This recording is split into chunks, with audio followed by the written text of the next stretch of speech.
Bismillahirrahmanirrahim. Assalamualaikum warahmatullahi wabarakatuh. Alhamdulillahirrabbilalamin. Wabihi nasta'in wa ala umuri dunya waddin. Wassalatu wassalamu ala asrafil anbiya'i wal mursalin wa ala alihi wa sahbihi ajmain, amma ba'du. Alhamdulillah wa syukurillah nastati'a wa nahtafila bi dirasatina bil lughatil arabiyyah fi syafi saniyata asyar. Wal'an sanubayinu an min rijalil islami awaluhu Umar bin Khattab. Labudalakum an tasma'u ma aqulu bil lughatil arabiyyah.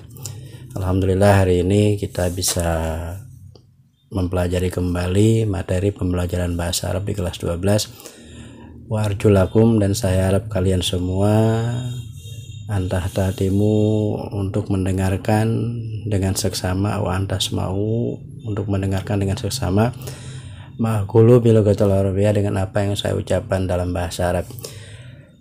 Min rijalil islamiyyi awaluhu Umar bin Khattab.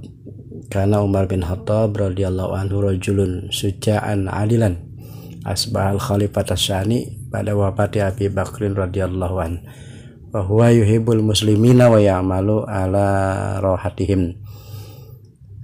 Umar bin Khattab ini adalah seorang laki-laki yang sangat pemberani, juga adil. Asbaha khalifat asyanian, yang menjadi khalifah kedua pada wafat Abu Bakar Siddiq radhiyallahu an, setelah wafatnya Sayyidina Abu Bakar Siddiq radhiyallahu an. Wahwa, dan Umar ini yuhibbul muslimina, dan Umar ini mencintai orang-orang muslim, wa ya'mala ala rohatihim, dan selalu melakukan pekerjaan-pekerjaannya ketika dia dalam keadaan sehat. Wa fi dalayali kharaja Umar yuridu ayatafaqqadu ahwalal muslimin kana al-bardu syadidan fi tilkal lailah. Syahada Umar naron fi tariq wa asra ilaiha wa indama iqtaraba minan nar ra'yu imratun tajlisu hiya wa atfaluha haula kudrin ala nari wa kana al-atfalu yabkuna wa yasrahun. Suatu ketika Sayyidina Umar berjalan-jalan di tengah malam, kemudian beliau keluar ingin ayatafaqqadu ahwalal muslimin, memastikan keadaan orang-orang muslim. Kanal bardu syadidan, pada saat itu sangatlah dingin, pitilkan lailah, pada malam itu.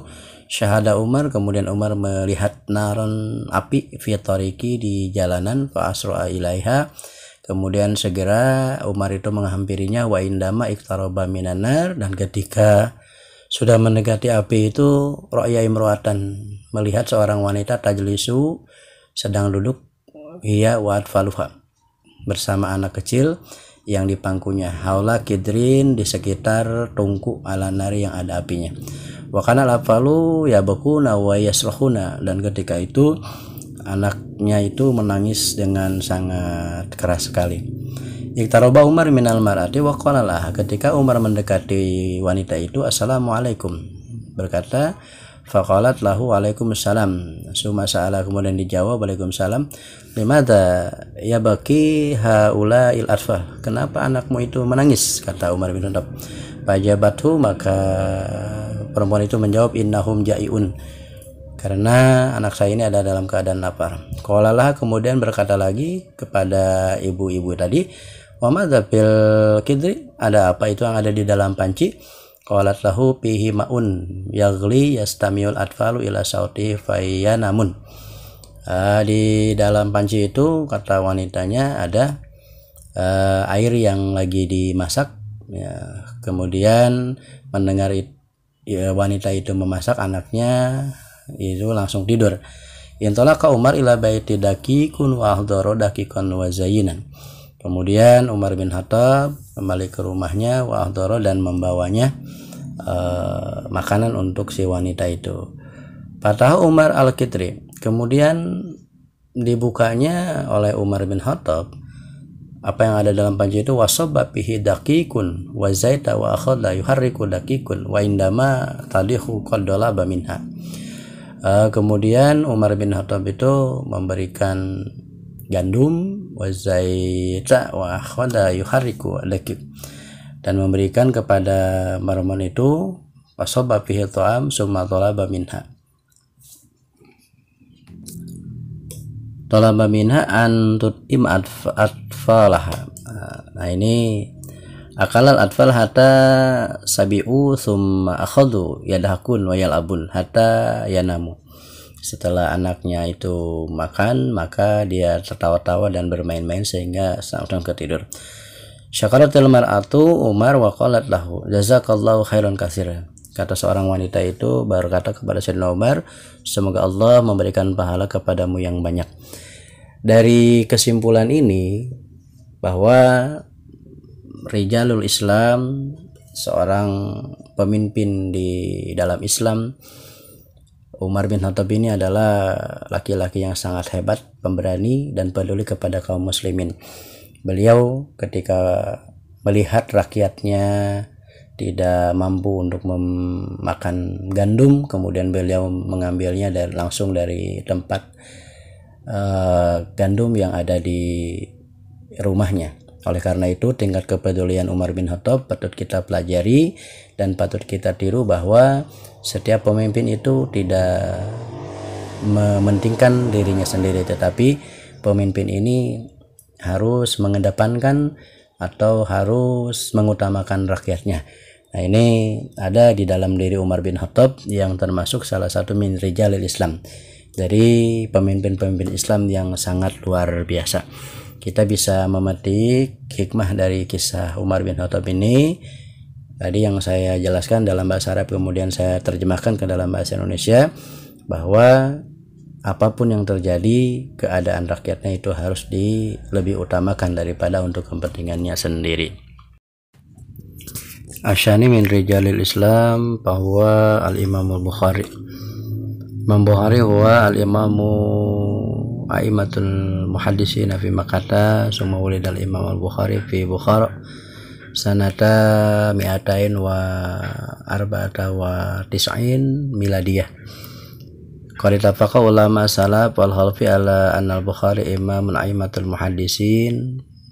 Talaqal Bukhari hawalai 600 hadis. Al-kitabul ladzi allafahul Bukhari katsirun jiddan.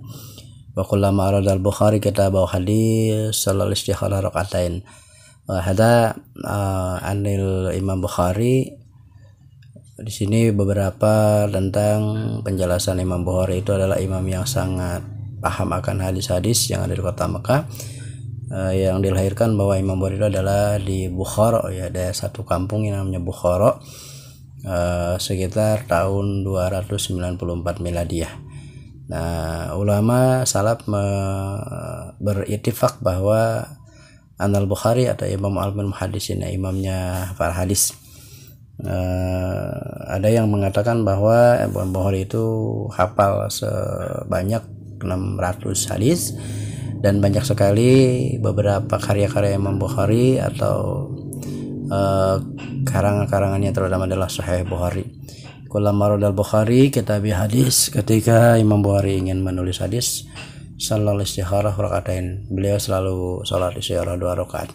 Nah, ini juga gambaran bagi kita atau yang dapat kita petik hikmahnya dari Imam Bukhari, bahwa Imam Bukhari ini adalah salah satu rijalul Islam, rijalul muslimin, yang begitu tangguh dan kemudian begitu cerdas menghafalkan hadis-hadis Rasulullah SAW sebanyak 600 hadis kurang lebih. Dan Imam Bukhari juga ini salah satu imam yang sangat terkenal di dalam ilmu hadisnya, dan Imam Bukhari pun ini terkenal seantero dunia dengan kecerdasan dan kepintarannya. Jadi kita bisa mengambil hikmah bahwa setiap orang yang ingin berusaha untuk memahami ilmu, maka dia akan mampu. Begitupun Imam Bukhari, dan tidak ada manusia yang tidak mampu terkecuali manusia ingin atau memiliki keinginan untuk belajar. Nah, bagi kita juga harus seperti itu, sedikit demi sedikit, qalilan fa qalilan Anda ta'alamu, kalian mempelajari beberapa ilmu dan belajar serta belajar agar apa-apa yang diinginkan oleh kalian itu sesuai dengan keinginannya di masa yang akan datang. Al-Imamul akhar wa huwa Ibnu Sina. Ibnu Sina na'rifu anna huwa tabibul alamiyah, atau yang disebut dengan bapak dokternya sedunia. Ini adalah Ibnu Sina. Kemudian karangan Ibnu Sina adalah fit tibbi aw fi diwani tibbi, di dalam peraturan-peraturan kedokteran. Itu juga karya Ibnu Sina yang begitu banyak pula karya-karyanya. Kemudian Ibnu Sina juga ini selain mempelajari atau mahir dalam ilmu bidang kedokteran, juga dalam filosofi, kemudian dalam ilmu matematik, kimia, dan bahkan dalam ilmu fisika serta geografi. Dulu atau zaman dulu, orang-orang yang maju atau yang berkembang ketika di zaman Islam dulu, ini banyak orang-orang yang memang begitu cerdas dan begitu memberikan hikmah kepada kita, bahwa setiap manusia itu akan selalu mampu ketika mau belajar. Di antaranya adalah Ibnu Sina, bahkan pi diwani tibbi atau pi punul tibbi, tentang perundang-undangan kedokteran, itu yang dikarang oleh Ibnu Sina. Itu banyak sekali yang kalau kita baca bagaimana cara mempraktekkan ilmu-ilmu kedokteran, seperti yang bisa kita lihat pada saat ini dokter-dokter yang ada di lingkungan kita. Salah satu pepuat kita untuk memperkuat kita di sini ada, saya buatkan sebuah muhadasah baina Sulaiman wa Hanif al-Misal.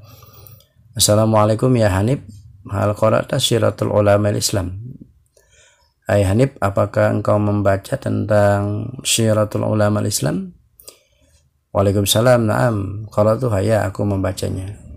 Salman, aman qara'ta fiha, apa yang dapat kamu baca? Qara'tu an Ibnu Sina, tentang Ibnu Sina. Wa anta? Ana aidan qara'tu anhu, aku pun membacanya tentang biografi atau syirah Ibnu Sina. Mada tarifu an Ibnu Sina, apa yang kau ketahui tentang Ibnu Sina? Anahu ulida fi Madinatin Bukhara. Ibnu Sina ini dilahirkan di salah satu kota yang namanya Bukhara, sanata salasumi'atin wa sab'una hijriyatan, sekitar tahun 370 Hijriah. Wa asa fiha bidayat hayatihi, dan di dalam kehidupannya itu sungguh luar biasa. Kila innahu hifdzul Quran. Adapun Ibnu Sina selain memahami kedokteran dan ilmu-ilmu lain, beliau juga adalah seorang hafidh, hifdzul Quran, penghafal Quran. Azal, tentu. Qad hafidha Ibnu Sina al-Quran wa darasa ulumul lughat wal adab. Selain hafidh atau menghafal Al-Quran, juga Ibnu Sina mengajarkan ilmu-ilmu bahasa dan ilmu-ilmu adab. Di antaranya adalah mantik, kemudian lughah yang lain, dan ilmu-ilmu alat. Wa huwa dunal asyirah min umrihi, sekitar 10 tahun usianya beliau sudah hafal Al-Quran. Wa qara'tu aidan annahu mala ila dirasati kutubi Yunani, dan aku juga membaca sesungguhnya beliau itu adalah salah satu aset yang begitu tinggi bagi orang Yunani. Nah, betul, wa huwa aidan qad yara fi ilmi tibbi wa huwa la tazalu saghiran. Betul, dia juga atau Ibnu Sina juga ini sedang memahami ilmu kedokteran sejak kecil. Wa qad istaghala Ibnu Sina fi riyadiyah. Kemudian disibukkan juga dengan ilmu-ilmu matematik, wal falak, kemudian ilmu falak, wa ilmu tabi'ah, wal falasafiyah, dan ilmu-ilmu filosof. Wal musiki, dan bahkan di dalam ilmu musik pun Ibnu Sina bisa. Wal mantik, ilmu mantik. Wa kanat lahu mu'allafatun fi hadil ulum, dan beliau juga adalah salah satu pengarang dari ilmu ini. Wa qad tarjamatu mu'allafatu ila lughatil latiniyah, atau dalam bahasa Latin juga diterjemahkan. Wa kana la asar azimun fi nahdati aurubanil hadisiyah. Arab tu an-nabna Ibnu Sina. Arab tu aku tahu bahwa Ibnu Sina itu alfa kitaban pitti bismuhu al-Qanun, memiliki 1000 kitab di dalam ilmu kedokteran, namanya ada al-Qanun pittibbi wa huwa pisaniyati wal isruna min umrihi. Wa turjima hadza kitab ila aktharatin minal lughah al-ajnabiyyah. Kemudian karya-karya Ibnu Sina juga diterjemahkan di dalam beberapa bahasa, terutama bahasa-bahasa luar. Wa qad wa'ida tabuhu situ asyarata maratan, dan aku juga telah mengambilnya di 16 kali bilaghatil latiniyah, di dalam bahasa Latin, fil Quran, kemudian dalam Al-Quran, al-khamis asyara 15 minal miladihi, dari kelahiran Ibnu Sina. Dari percakapan kalimat tersebut kita bisa mengetahui bahwa memang Ibnu Sina juga adalah salah satu min rijalil Islam yang begitu tangguh, yang begitu cerdas, dan begitu peduli akan keilmuan. Baginya bahwa ilmu itu adalah segala-galanya. Segala bentuk apapun yang dilakukan di alam dunia ini bagi Ibnu Sina adalah harus berdasarkan dengan ilmu. Begitupun dengan rijalul muslimin yang lain, orang-orang yang berkembang keilmuannya dari orang-orang muslim pada masa itu juga banyak. Selain Ibnu Sina nanti juga ada Al-Ghazali, kemudian ada Al-Farabi dan sebagainya. Tetapi kita hanya menjelaskan ila nubayyinu ila salasata anfar, hanya 3 orang saja yang kita jelaskan, yang kita berikan atau informasikan biografinya. Tadi yang pertama adalah diawali dengan Umar bin Khattab radhiyallahu an, kemudian Imam Bukhari, dan yang terakhir adalah Ibnu Sina rahimahullah. Nah, ini juga bisa jadi acuan bagi kita bahwa keilmuan apapun kita harus bisa dan kita harus mempelajarinya. Jangan sampai nanti kita hanya mampu dalam satu ilmu saja, sementara ilmu-ilmu yang lain kita juga membutuhkannya. Tetapi kita sebagai siswa jangan hanya mengandalkan satu ilmu saja, karena bisa jadi di masa yang akan datang, di masa kalian dituntut untuk mampu untuk mempelajari berbagai macam ilmu yang berlaku di dalam keadaan kehidupan kalian di masa yang akan datang. Ini saja beberapa biografi atau syirahur rajulin minal Islam, biografi orang-orang yang begitu tangguh dan berilmu serta cerdas di dalam agama Islam. Mudah-mudahan ada manfaatnya dan kita bisa mengambil hikmah dari biografi rijalul muslimin ini, dan kita juga bisa mengikuti langkah-langkah mereka. Hadanallahu ajmain. Assalamualaikum warahmatullahi wabarakatuh.